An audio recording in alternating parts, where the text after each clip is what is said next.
them here, we're going to talk about intake and output. Intake is anything you take into your body, whether that be you drink it orally, it goes in through a tube, NG, PEG, or even IV. So, most important thing about intake and output is document, document, document. If you didn't document it, it didn't happen. And that is where you start running into problems. So, when we document in milliliters. Now I know what you're thinking. Well, we usually count ounces, right? Like our water bottles come in ounces, but it also has the milliliter conversion. So, in order to document in milliliters, you need to know the conversion, which is 30 milliliters per 1 ounce.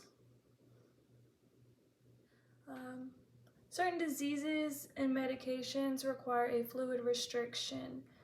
So, congestive heart failure, you don't want to take on all that volume that you're not able to put off. So, let's talk about some ways that you can intake. For example, I drank 2 water bottles today, and these water bottles come in 500 milliliters. So that's 1,000. This is my demo coffee. This is a 8-ounce mug. 8-ounce mug.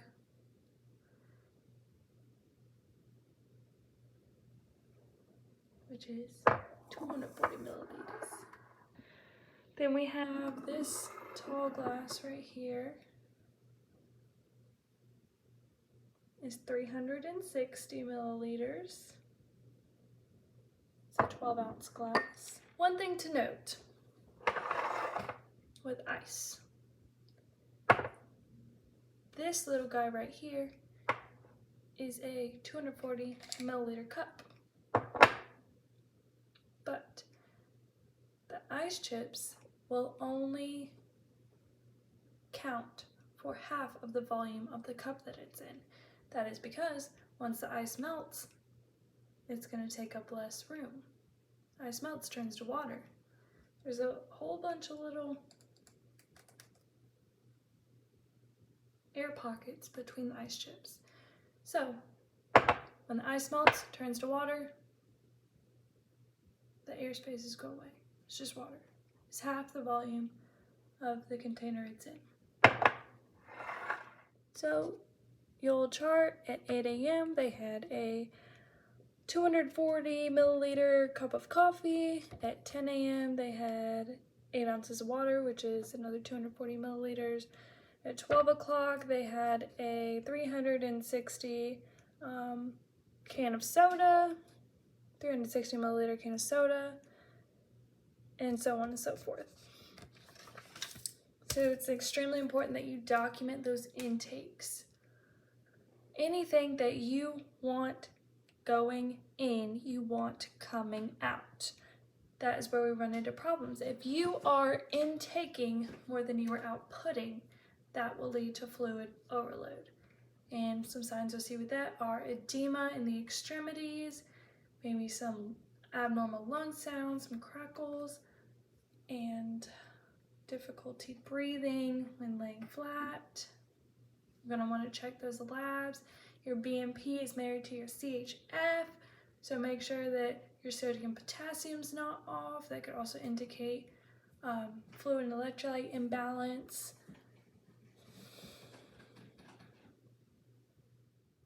Most commonly, we measure output in urine.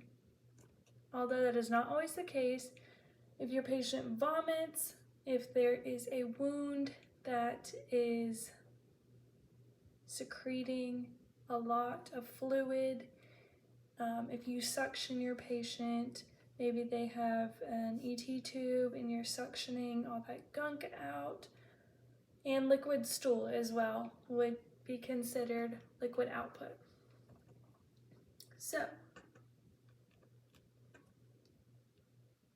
I'm going to empty our Foley bag. Right here you can see it's right around between 300 and 400 milliliters. So I'm going to empty this out into my graduated cylinder. Okay, so now I would get ready to empty my Foley catheter bag. I would walk into the room, knock, introduce myself. Hi, my name's Emma. I am a Carter Community College nursing student. I'm just going to empty your Foley right now. I'm going to wash my hands, provide privacy, make sure I have the correct patient, check their name and date of birth on their name band, ask them to verify that, and I would don my clean gloves. So I'm going to unclip my Foley, turn my knob,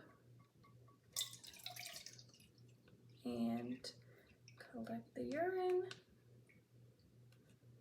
And I would clip this knob back, set it down, turn it to the milliliter side if it comes in ounces or milliliters. Get eye level. And I have 350 milliliters of urine. Now, I would take this to my toilet, dump it out. Make sure you rinse the graduated cylinder out after you dump the urine with the toilet sprayer. If there's not a toilet sprayer, you can use the sink. Just make sure you dump that also into the toilet. Now, you'll flush the toilet. Before returning your now clean graduated cylinder to your patient's belonging area, you're going to want to dry that out. Once you've completed your task, you would doff your dirty gloves, wash your hands, return everything back to its rightful place, and ask the patient if they need anything before leaving the room. When you document your output, not only do you want to document how much it was, but also what it looked like. What was the tint, the color of the urine? What was the clarity? Was there stuff floating around in it? You want to make sure that your patient is at least putting out 30 milliliters an hour. That is extremely important. If they're outputting any less than that, that could indicate kidney dysfunction, and you're gonna wanna run labs and see what's going on with that, why they're outputting so little.